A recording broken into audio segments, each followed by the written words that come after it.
Welcome, everyone. I'm Dr. Danielle O'Connor, and we're here today with Dr. Romy Reina, and we're going to be talking all about healthy weight loss. So very excited about this conversation. There's always a lot of questions, so I think this is going to be very informative. Thank you so much for being here. Please introduce yourself. Yeah, well, thank you, Danielle. Thank you for having me here to speak on this topic, something I really enjoy speaking about.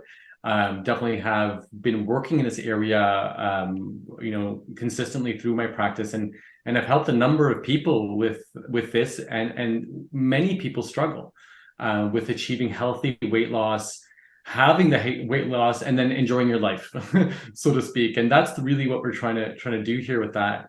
So, in my naturopathic practice, I've been practicing since 2008, a number of years, and it's a general practice, but I think I got into healthy weight loss because it's so connected and tied to so many aspects of health prevention, health care, and primary care for so many people of different ages and different walks of life.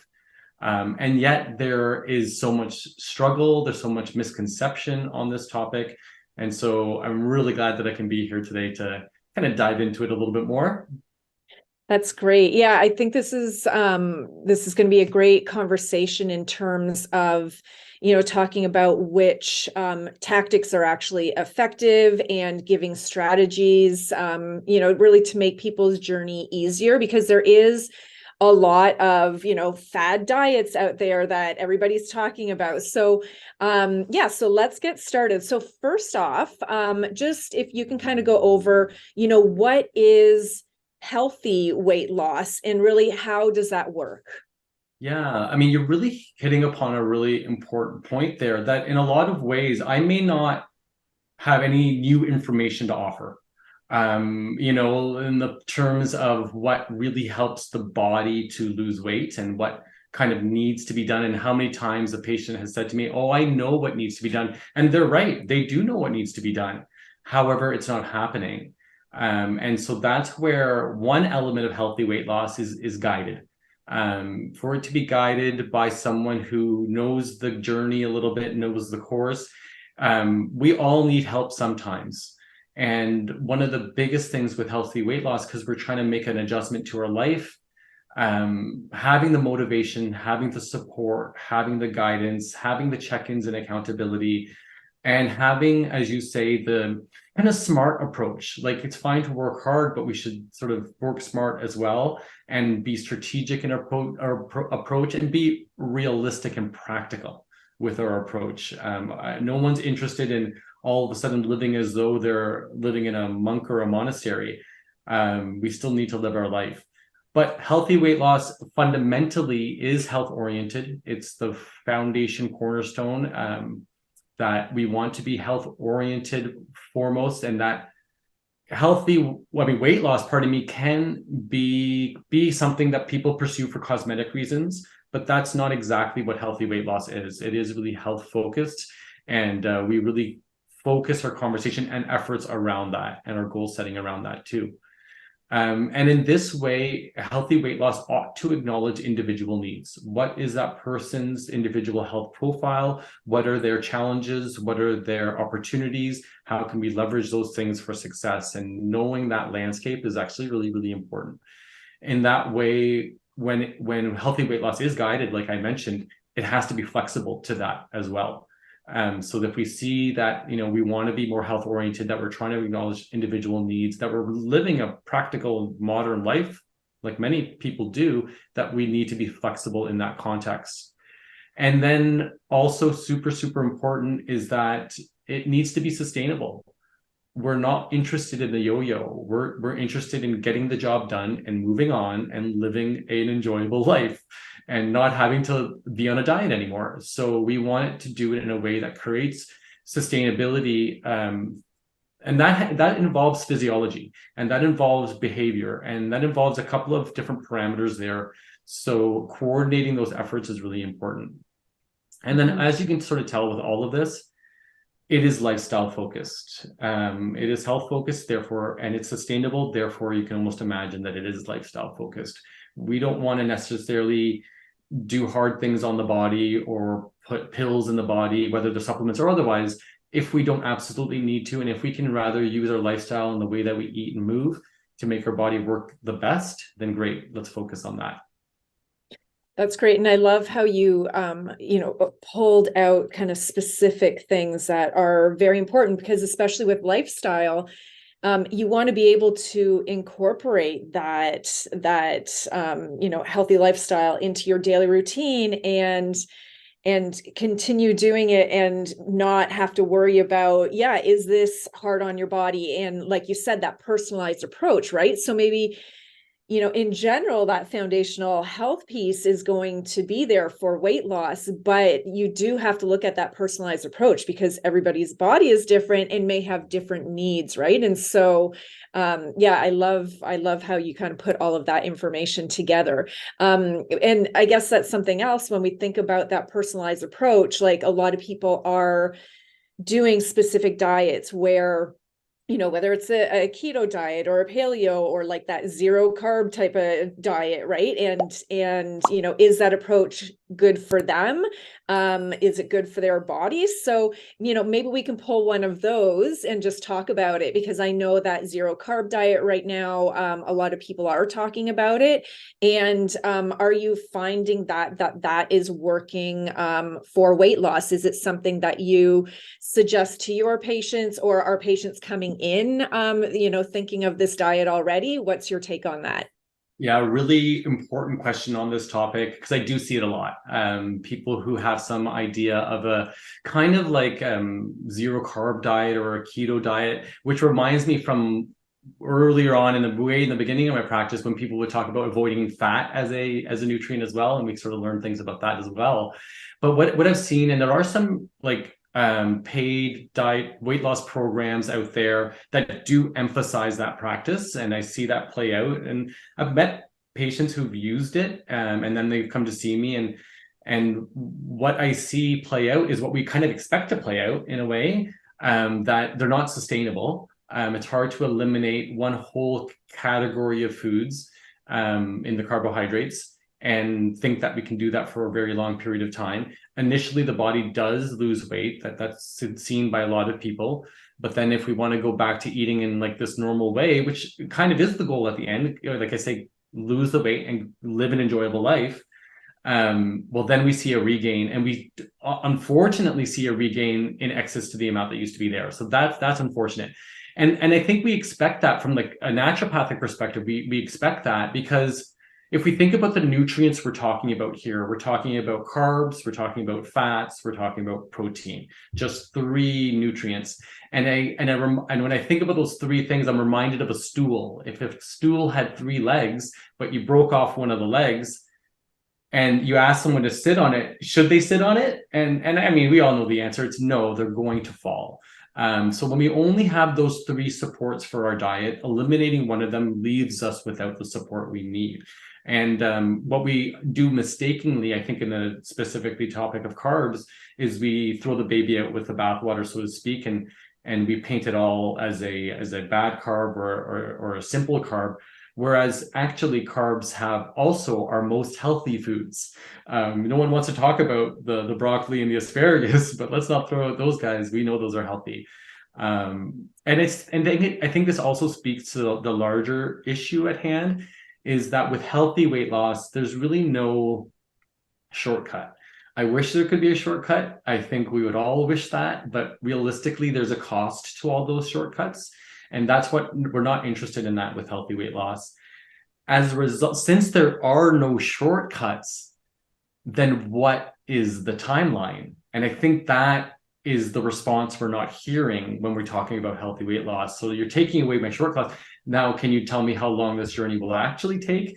And I don't really have a lot of good news there. I can share what that timeline is, and it can extend for the body to get into the place where healthy weight loss is occurring. And that means that behavior changes occurred. That means that, certain practices are occurring in the realms of activity, eating, and stress management. And then we're finally, the body is humming along. It's doing its thing, and healthy weight loss is now occurring. Now, it took time to get there. And we call that, oh yeah, you might lose 1 or 2 pounds a week. That's the healthy weight loss target. Well, yeah, you can get there. It's an achievable place to arrive to, but it takes time to get there. And getting to that spot does take weeks, if not months, actually. And there are certain, and it's not to say that other changes don't happen. Yes, lots of other changes happen before getting to that fat melting off your body, 1 to 2 pounds off a week phase. Yeah, you're going to see changes. First change we have to see is behavioral change.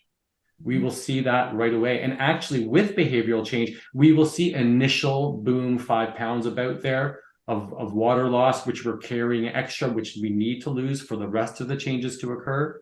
We start feeling better in our mind, in our mood, in our energy, in our sleep.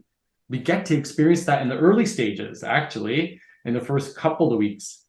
But then there's often this long plateau. That's normal in healthy weight loss. And that long plateau, actually changes are happening. You just can't see it. Cells are changing, biochemistry is changing, and that takes time. And then tissue changes. And now, it's been a few weeks to create that biochemical uptick into the tissues. And now we're seeing the fat actually shrinking, muscle actually growing, and the changes happening. So to make that change occur, we got to stick to our macronutrients. There's no shortcuts for that, but it takes time. Yeah, absolutely. And it's so true, right? That that plateau, because people hit it and it's frustrating, right? So they hit it and they can be in that phase for weeks, and then they're thinking, why is, like, all of this work I'm doing, why is it not moving anymore, right? But your body has, it's still in that weight loss journey, but it needs to plateau. It needs to kind of regulate itself before it can, continue moving forward. And yeah, and that's where I find a lot of people will fall off because, right, like they're at that point where there's a plateau, there's nothing kind of pushing them forward. So that's where it's really important that you have those check-ins, and like, I'm sure with your patients, they're talking with you and you're supporting them and saying, this is part of the journey, right? So Very much so. it's Yeah. definitely, it's a hard point, right? Well, So if we position it right, then when we hit the plateau, we should be celebrating, because yes, it kind of means you're halfway there and don't turn back now.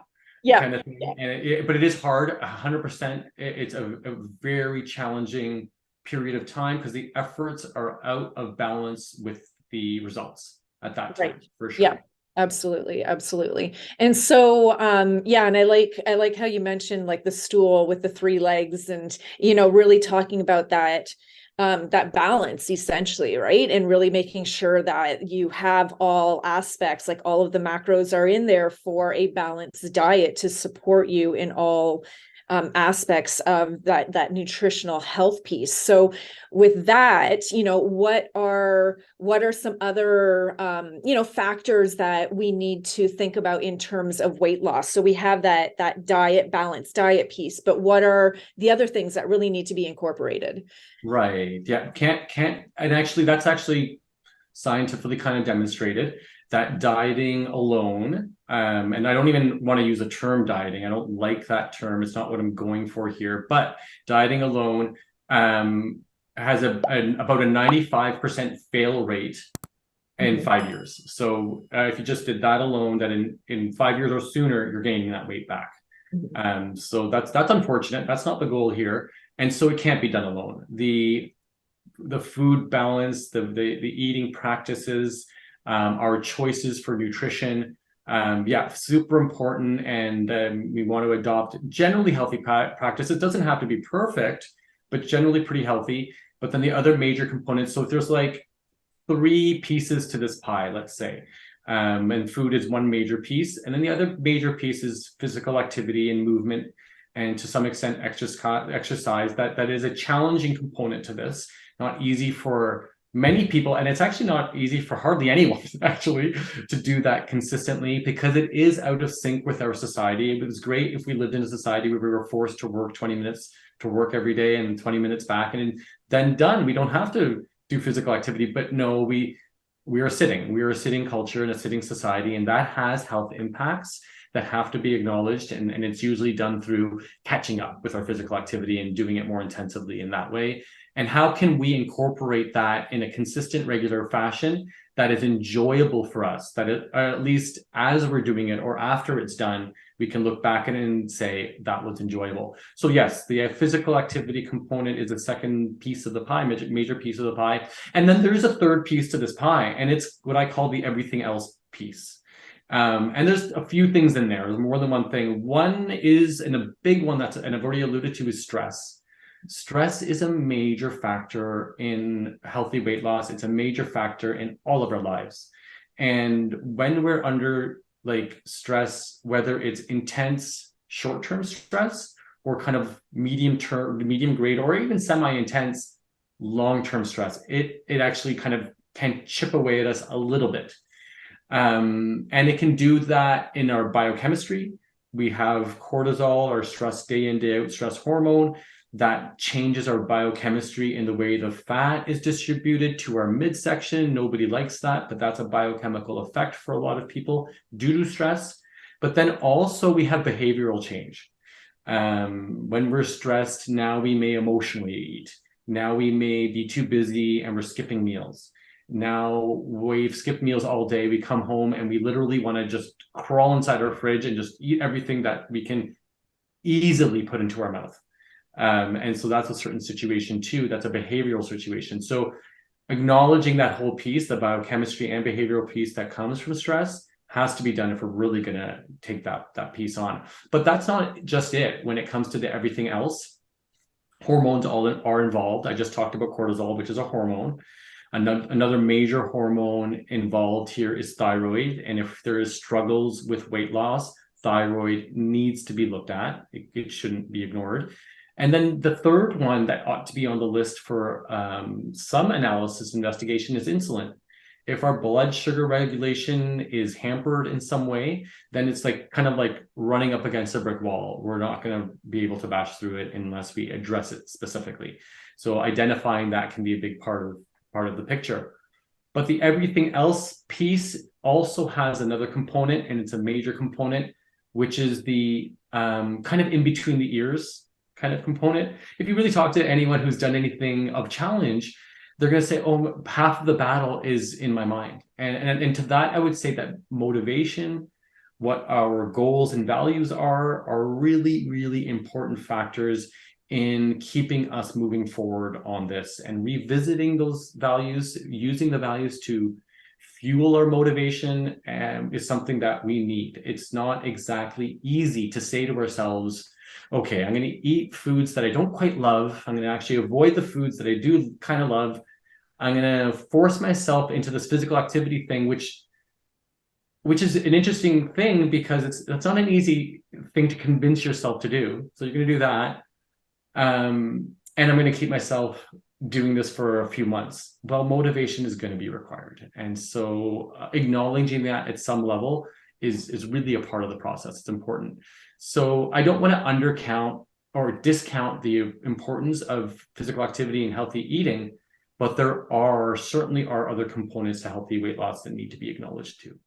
Yeah, absolutely. And yeah, it's true. It's not just about the foods that you're eating for sure, and that diet aspect, but really bringing it all together, because everybody's at a different point, right, in their journeys. So really looking at all of those other areas, and I like you said, that third category that really covers everything from stress and goal setting. It's definitely something that needs to be looked at and addressed. And so do you do a lot of goal setting, like with your patients? And just tell me a little bit about like what that looks like and how that helps. Yeah, it's actually kind of an important part of it all. And I think it's an important part of the initial conversation. When I see patients for this, they often have a goal in mind. They have an objective sort of set out in front of themselves, which could look like something like, I want to lose 20, 30 pounds in X amount of time. Could be 2 months, could be 6 months, whatever. And I always want to look at that goal specifically, again, under the lens of health. It's interesting what we're finding with respect to health and how so-called lean we should be, especially as we age into life. What we're finding a little bit is having a little bit of meat on the bones is good for our health in the long term. We live longer, we live better that way. And so I like to just share that information with people and maybe revise our goals if that's something we can do. And then I also like to revise the timeline. Now, I know some people do have hard timelines because it could be like summer season and wedding season and celebration time and other things that are happening in one's lives. So I do respect that. And sure, we can make those efforts. But if we can remove the timeline, that's a better health situation for sure. And all I want to see with healthy weight loss is progress. If we look back 2 months from now or 6 months from now, are things improving? Is our healthy lifestyle better? Are our outcomes happening? And in that way, moving forward makes a lot of sense. But yes, that the objective is often in the patient's mind. But then I want actually, fine, we stated maybe we even revise the objective. Let's acknowledge it and then forget it. Don't think about it. Don't dwell on it. Kind of just keep it in the back of your mind, and let's introduce new goals. These goals will be more short-term goals and medium-term goals. And the short-term goals are really things that we're going to achieve in the coming days or week, or the next week. And they're often things that are related around things we can change quickly. So food can be an example of that. Like, I'm going to try a salad for lunch next Monday, or I'm going to buy some new produce at the grocery store, or I'm going to limit my desserts to the weekend. Those kinds of things. We can make those changes pretty quickly. We can experience the success of reaching the goal very quickly too, rather than having just the one goal that we only get to experience the success of only once. So we can have all these other little success moments. And then other ones could even be like, I want to clear my spare room so I can unbox my treadmill or whatever. I want to set up my treadmill, clearing my space. That's often an important part of healthy weight loss too. So those kinds of, and we can come to those goals together. They're a little bit individualized, certainly. But then we also have medium-term goals, or what I would call even milestones. So a medium-term goal is often a little bit more outcome-based or even performance-based, in the sense like if physical activity is involved. You might say, oh, I want to, and let's say you're already walking 10 minutes, it takes you 10 minutes to walk around the block. Well, let's say your goal for the next month, so a medium-term goal is more happening in a couple of weeks or a month or so. And it might be, now I want to walk around the block twice in the 15 minutes. So your intensity is increased on that activity, or that you're doing double the time or something like that. Or another one that I really like are long walks. Like if you go for, let's say I do a 2-kilometer walk run, that's my normal workout. Well, by the end of the summer, I want that to be a 3-kilometer run walk or something. Or I want to do the charity walk for breast cancer, and it's a 5-kilometer walk. And you're going to tell your friends, you're going to raise the money, and it's in October, you have plenty of time to work your body and yourself to get there. And it's a goal, to the threshold to get to. Once you hit that threshold, you're going to feel great about it, and you should. And then you're even closer to that long-term objective. And if we can string together enough short-term goals and enough milestones, then you're happily reaching your long-term goal, and hopefully forgotten about the long-term goal, because it's those medium-term goals that are super interesting, actually. Yeah, yeah. Those are nice conversations to frame it all that I like to have. Yeah, definitely. And bringing it together, it's in people's minds too. It's much easier to attain those short-term goals, but when there's enough of them, bringing it together, that they then turn into the medium-term goals, right? So yeah, that's a fantastic way of really pushing that progress without feeling like it's too much, right? Because sometimes, again, those long-term goals, you're just looking at like, I want to lose 20 pounds in 2 months, and it's just it's too much. So breaking it down and having that support on your journey. I'll also just put to that is, with the short-term goals, it can really be seen as you're choosing your starting points. Mhm. And often we get really lost in the vision, and it's like, oh, I'm going to go to we don't go to the gym at all, let's say, and we say, oh, I'm going to go to the gym 4 times in the week. That's a great goal. I mean, that's wonderful as a outcome. And if you can do that, congratulations. But if you're currently at 0, let's just talk about when will the first day be, and mark that on your calendar. And that's a great starting point. Mhm. Absolutely. Absolutely. Okay. So I have one last question for you. And I think this does come up because, people will say they're doing the balanced diet and they're incorporating the physical activity and, that type of thing. But, people, patients will say, well, I have a slow metabolism. So, what do I do with that then, along with all of this other stuff? What does that mean? Yeah, that's an important thing, because like we do need to know where that's at. And everyone has a different set point, different starting point.